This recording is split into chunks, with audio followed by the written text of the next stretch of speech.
Jesus disse em João 6:70, não vos escolhi eu em número de 12, um de vós. Mas, sobre o que falamos, um de vocês é um traidor, e estava na igreja que Cristo liderava. Um traidor no templo, e o inimigo mais perigoso é aquele que se parece com um amigo.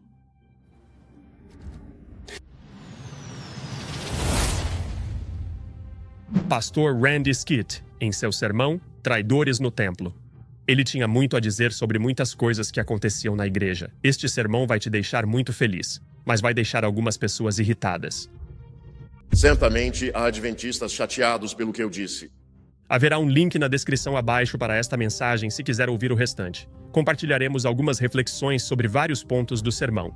Há uma bênção para você e para mim. Agora, vamos lá. Nesta mensagem, ele aborda primeiramente o valor e a importância da obra de Deus.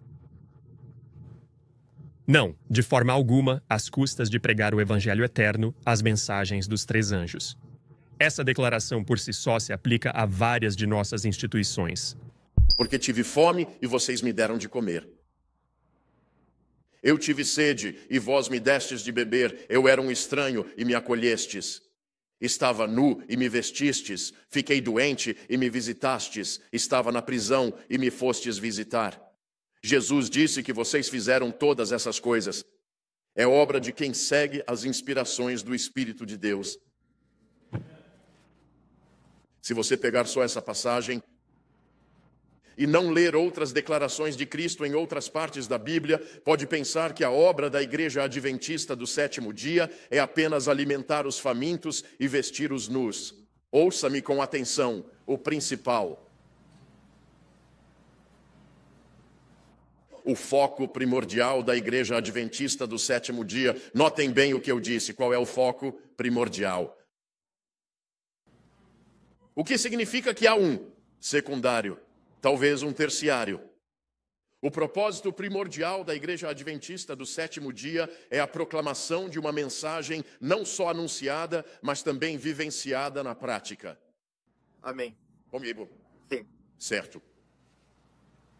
Em Testemunhos, volume 8, página 184, parágrafo 3, Ellen White escreve: o Senhor delineou o nosso modo de operar, o jeito de fazermos nosso trabalho. Como um povo, nós não devemos de forma alguma imitar ou trilhar o mesmo caminho dos métodos usados pelo Exército de Salvação. Right.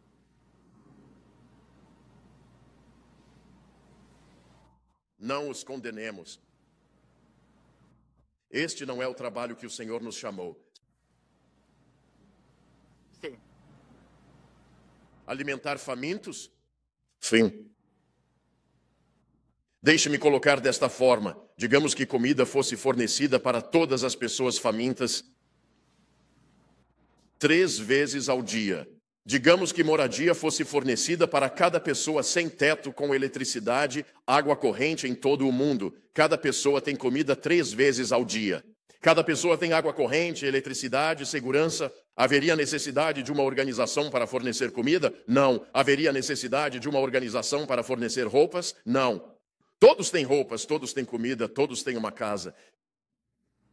Digamos que a Organização das Nações Unidas acabasse com as guerras. Haveria necessidade de médicos sem fronteiras? Não. Se todos os animais tivessem um lar, precisaríamos da Sociedade de Prevenção de Crueldade? Responda, mesmo que erre. Sim? Digamos que os pesquisadores descobriram uma forma de curar todas as doenças mentais. Haveria necessidade de instituições psiquiátricas? Não. Digamos que alguns líderes religiosos se reuniram e elaboraram um método para impedir que as pessoas cometam crimes. Precisaríamos de ministério prisional? Não. Ainda precisaríamos das mensagens dos 3 anjos? Sim. Entendeu a mensagem, certo? Ele fala de instituições e pessoas, e muita coisa pode ser dita. Nem vamos citar nomes aqui. Vamos pular isso no vídeo de hoje porque queremos focar no que o homem está dizendo. Recentemente tivemos esta entrevista incrível no canal com a Cooperação de Resgate Gideão. E eu te encorajo a ouvir essa entrevista e ver o que esses homens fizeram, homens, mulheres e cães. E eles não apenas ministraram as necessidades físicas e espirituais das pessoas, enquanto forneciam esperança. Um senador ou secretário no banheiro me diz: só quero que saiba que estou orando por você. E eu realmente agradeço. Deixem. Eu disse: quero te dar algo. Dei-lhe o grande conflito e o serviço secreto abriu a porta dizendo: secretário, temos que ir. Levaram-no, sabe? Foi naquele momento exato. Sabe, se tivermos que agir. É maravilhoso ouvir isso porque ele vai te mostrar que sim, não precisamos falhar em fazer o trabalho de ministrar as necessidades físicas e a outros ministérios das pessoas. Isso também pode ser feito enquanto compartilhamos o evangelho das mensagens dos 3 anjos. Eu o encorajo a assistir ao vídeo, pois ele abrirá seus olhos para como Deus quer que a obra seja feita. E visite o site para ver o que mais eles estão fazendo. Na segunda parte do nosso vídeo, o pastor Randy Skeet vai abordar alguns temas na igreja. Pode ser que algumas pessoas se chateiem, mas essa é a mensagem dele. Então vamos respeitá-la pelo que ela é. E chegando-se Jesus, falou-lhes, dizendo: é-me dado todo o poder no céu e na terra. Portanto, ide e ensinai todas as nações. Ensinar-lhes o quê? Bem, ele diz, batizando-os no nome do Pai, do Filho e do Santo. Em nome do Pai, Filho e Espírito Santo, não apenas em nome de Jesus. Amém. Há muitas igrejas que pregam apenas em nome de Jesus. Jesus disse em nome do Pai e do Filho e do Espírito Santo. Quando Jesus disse isso, era Deus falando sim, amém. Ensinando-os a guardar todas as coisas que eu vos tenho mandado, tudo aquilo que vos ordenei. Quando disse, ide, ensinai todas as nações, fazei discípulos, ou seja, já sois. Façam deles discípulos como vocês, pois seguem meus ensinamentos. Vejam, Cristo está enviando discípulos que obedeciam aos seus ensinamentos. Então ele lhes diz, fazei discípulos que possam estar entre vós, assim como vós, para que todos juntos sigam o meu ensino. Agora, com isso em mente, vamos para Mateus 23. Estamos um tempo em Mateus. Mateus 23, verso 1. Quero que leiam isso com muita atenção, quer sejam líderes de igreja, pais ou mães. Aos seus discípulos, os escribas e fariseus assentam-se na cadeira de Moisés. Que posição é essa? Liderança, liderança, liderança. Moisés foi o líder de Israel e eles agora ocupam sua posição. Então, tudo o que eles vos ordenarem que observem, isso deveis observar e praticar. O que disserem, vá. Façam, façam, façam, mas não sigais suas obras. Termine o versículo, por seu bem, porque dizem, vamos lá, e não fazem. Uma palavra para isso, hipócrita, hipócrita. Onde estavam? Qual o assunto? Sedição. Onde estavam os hipócritas? Templo, no templo. Eram o quê? Traidores no templo. Não sigam o que eles fazem. Mas a Bíblia ensina que o que proferimos deve estar em harmonia com o que praticamos. Em Gênesis, não precisa. Em Gênesis 7:1, a Bíblia diz, o Senhor disse a Noé, entra tu e toda a tua casa na arca, porque te achei justo diante de mim. Noé era justo, foi o que Deus disse. Em 2 Pedro 2:5, a Bíblia diz, Noé foi um pregador da justiça. Ele pregava a justiça e a vivia. Ele pregava com o exemplo. Vamos, terminem. Ele dava o exemplo. Os fariseus falavam da boca para fora, mas eles não davam o exemplo. Eles não davam o exemplo. Isso é hipocrisia ao mais alto nível. Amém. E Jesus disse aos discípulos, façam o que eles lhes dizem. Não façam como eles fazem, porque se vocês o seguirem, eis o que acontecerá. Vamos para o versículo 15. Traidores no templo é o nosso tema. Você tem Mateus 23, versículo 15? Sim. Ai de vocês, escribas e fariseus, hipócritas, porque vocês atravessam o quê? O mar e a terra para fazer o quê? Fazer um prosélito. Que palavra vocês usam hoje em dia para prosélito? Convertido. Convertido, sim. Ele disse, vocês atravessarão o Mediterrâneo, voarão pelo vasto Pacífico para converter uma pessoa. Isso dá muito trabalho, continuem lendo. E quando alguém se torna um prosélito, vamos lá, vocês o tornam 2 vezes mais filho do inferno do que vocês mesmos. É o poder do boca a boca. Aí está um exemplo. O evangelismo que é realizado por uma igreja cujos membros não estão bem com Deus? Exato. Simplesmente trará pessoas a um ambiente que as tornará, na maioria das vezes, um filho do inferno. São palavras fortes, meus amigos. E ele não terminou. Ele continuou, dizendo algumas coisas ao abordar não apenas as falsas doutrinas no mundo cristão, mas até mesmo entre o povo remanescente de Deus. Ensinai-os a guardar todas as coisas que eu vos tenho ordenado. Deixem-me fazer uma pergunta. Jesus mandou alguém guardar domingo como sábado, sim ou não? Não, não. Ensinar isso contraria Mateus 28, 18 a 20. Jesus jamais ensinou o que ele mandou a ensinar. Amém, amém. Pregue.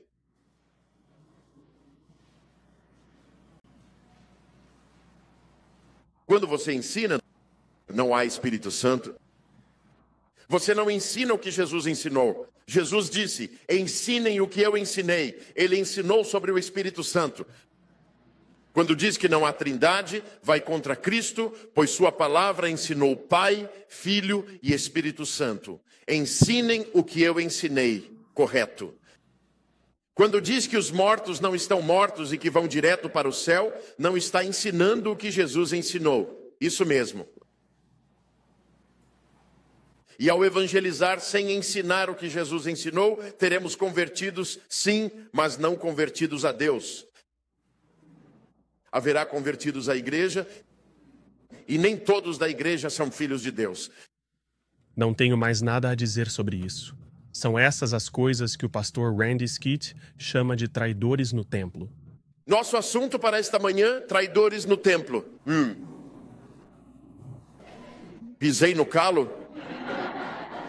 Eu ouvi alguns gemidos e lamentos, traidores no templo. O pastor Randy Skeet passou então a abordar a identidade, a missão e o propósito de nossa existência como Igreja Adventista do Sétimo Dia, e ele aborda isso de forma ponderada. A Igreja Adventista, Deus a levantou. Amém. 4 ouvi. Mais algum?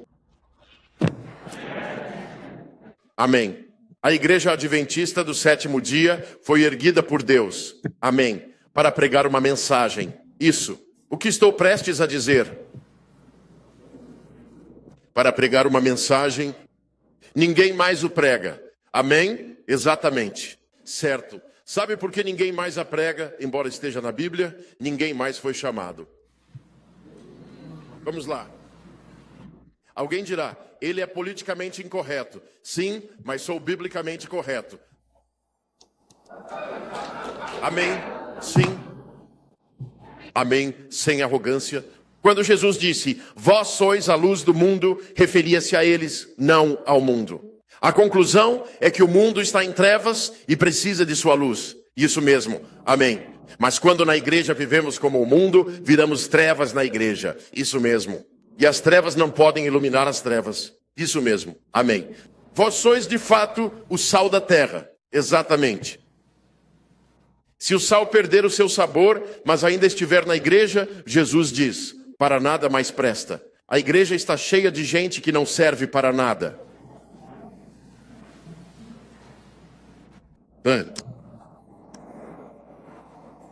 Você não me ouviu? Amém. A igreja está cheia de pessoas que não servem para nada. Sim, certo. E antes que Cristo venha, haverá uma apostasia. Isso mesmo. O adventista deve estar furioso agora pelo que eu disse. Não faz mal. Quando eu disse que a missão desta igreja não é, você sabe, tomar conta de animais sem lar. É isso mesmo. Mesmo sendo bom. A meta da igreja não é... O propósito não é alimentar famintos, mas fazemos isso por ser bom.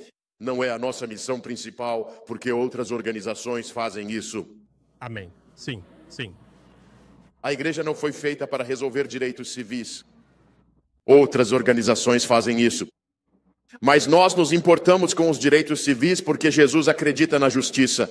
Nós nos importamos, mas vou dizer uma coisa: podemos nos dedicar a cuidar de animais sem lar, a cuidar dos sem teto, a cuidar dos famintos, cuidando dos direitos civis, de mulheres e maridos agredidos. Podemos nos perder nisso tudo e negligenciar o quê? A mensagem dos 3 anjos. Isso mesmo, certo. Sim, amém. Ora, elas não promovem a mensagem dos 3 anjos. Não. Devemos deixá-la e promover a causa deles. Amém. Certo. As causas deles são boas. Mas também era boa a causa de João Batista na prisão. Por que temos ministérios na prisão? Para levar pessoas a Cristo, para que vivam uma vida diferente. Jesus deixou seu primo. Eu mencionei anteriormente que isso não fazia parte da missão dele. Este homem está pregando. Digo a vocês, amigos, isto é muito forte. Reflitam sobre isso nos comentários. Orem ao Senhor para que Ele os ajude. Não se zanguem com o pregador nem com o pastor James por compartilhar. Vá ouvir o resto da mensagem. O link estará na descrição abaixo. Vou deixá-lo encerrar. Ele vai encerrar com um pensamento muito poderoso. É realmente bom encontrar nossa verdadeira identidade em Cristo e acolher a mensagem que Deus nos concedeu, e isso é o ponto central da mensagem deste homem. E ele destaca os traidores, ele clama por arrependimento, ele clama por obediência à verdade da palavra de Deus, sem negligenciar as coisas que importam. Achei isso equilibrado. Tenho uma mensagem para Randy Skeet. Randy, responda minhas mensagens. Eu tenho tentado contatar esse homem. Ele não manda mensagem. Não manda. Mas sei que ele as lê. Alguém me disse. É assim que sei. Estamos tentando trazê-lo ao canal. Disseram-me que quando estiver pronto, ele te contatará e dirá: estou pronto. A que horas? Ele funciona assim. Pastor Randy Skeet, estou te esperando. Enfim, muito mais a dizer. Compartilhem suas opiniões, amigos. Quero ouvir vocês. Quero deixar o homem ter a palavra final, porque ele vai dizer algo sobre missão. Ele comparará a Igreja Adventista aos Navy SEALs. Notem o que ele faz com isso. Enfim, curtam e se inscrevam. Cliquem no sino para mais. O link está na descrição. Ouçam o resto da mensagem. Quando os Navy SEALs foram capturar Osama Bin Laden, não era uma viagem de lazer. Completam minhas palavras. Estavam em missão. Então, quando um helicóptero caiu, eles tiveram que descobrir o que fazer para conseguir cumprir a missão designada. Satanás morre de medo de fiéis adventistas do 7º dia, que são como os Navy SEALs. Vamos lá. Sim, que não se distrairão com esta ou aquela causa, mesmo que esta ou aquela causa em si mesmas sejam boas. Os Navy SEALs de Deus são adventistas do 7º dia. Temos a missão, as mensagens dos 3 anjos de derrotar Satanás. Amém? Amém. Venham comigo para Gênesis 3. Deixo-vos ver o que quero dizer. Nós somos as forças especiais de Deus. Amém. Amém. Gênesis 3:15. Já encontraram? Amém. Alguns de vocês ainda estão procurando? Certo. Gênesis 3:15. Encontraram agora? Temos. Sim, deixe-me orar novamente. Pai Celestial, esteja comigo, querido Deus, em nome de Jesus, amém. Porém, inimizade entre ti e a mulher, tua semente e a dela. Concluam, ela te ferirá a cabeça. Vamos. E tu lhe ferirás o calcanhar. Quem é primeiramente a semente da mulher? Jesus Cristo. Ela te ferirá a cabeça, tu lhe ferirás o calcanhar. E essa ferida ocorreu no Calvário. Jesus esmagará a cabeça da serpente. Gênesis. Agora vão para Romanos 16:20. Leiam comigo. E o Deus da paz fará o quê? Esmagará. O que esmagará? Satanás onde? Sob os vossos pés, em breve. Agora, de onde Paulo está citando? Gênesis 3:15. Em Gênesis 3:15, quem esmaga a serpente? A semente, Cristo. Mas em Romanos 16:20, quem está envolvido no esmagamento? A igreja. Pois Cristo é o cabeça da igreja. Amém. Verdadeiramente. A igreja é, de fato, o corpo de Cristo. Digo isso para que saibam que somos as forças especiais de Deus com Cristo para esmagar a cabeça do inimigo. Mas quando nos desviamos da nossa missão principal e nos envolvemos com esta, aquela ou outra causa, tornamo-nos traidores dela. Amém. É isso mesmo. Amém. Quando os Navy SEALs foram atrás de Osama Bin Laden, a propósito, Deus amava Osama Bin Laden. Alguém diga amém, amém, ele quis salvá-lo. Deus ama o Papa, amém, e queria salvá-lo, amém. Esse amém não é para o Papa, é para o amor de Deus, amém. Quando o SEAL Team 6 foi atrás de Osama Bin Laden, se no caminho para o seu, onde quer que fosse o seu complexo, em Abbottabad, no Paquistão, eles tivessem visto uma mulher que caiu numa vala, teriam parado para atirar de lá? Não. Mas não teria sido uma coisa boa tirá-la de lá? Sim, mas essa não era a missão deles. Entendem? Missões têm parâmetros. Sim, isso mesmo. Se tivessem visto um cão a morder um rapazinho, lamentamos muito, mas estamos numa missão. Amém. Precisamos estar focados na missão, amém. E não na viagem. Muitos de nós estão a aproveitar a paisagem deste mundo. Estamos a olhar em volta. Porque não compreendemos? Os adventistas do sétimo dia foram escolhidos por Deus para uma missão clara.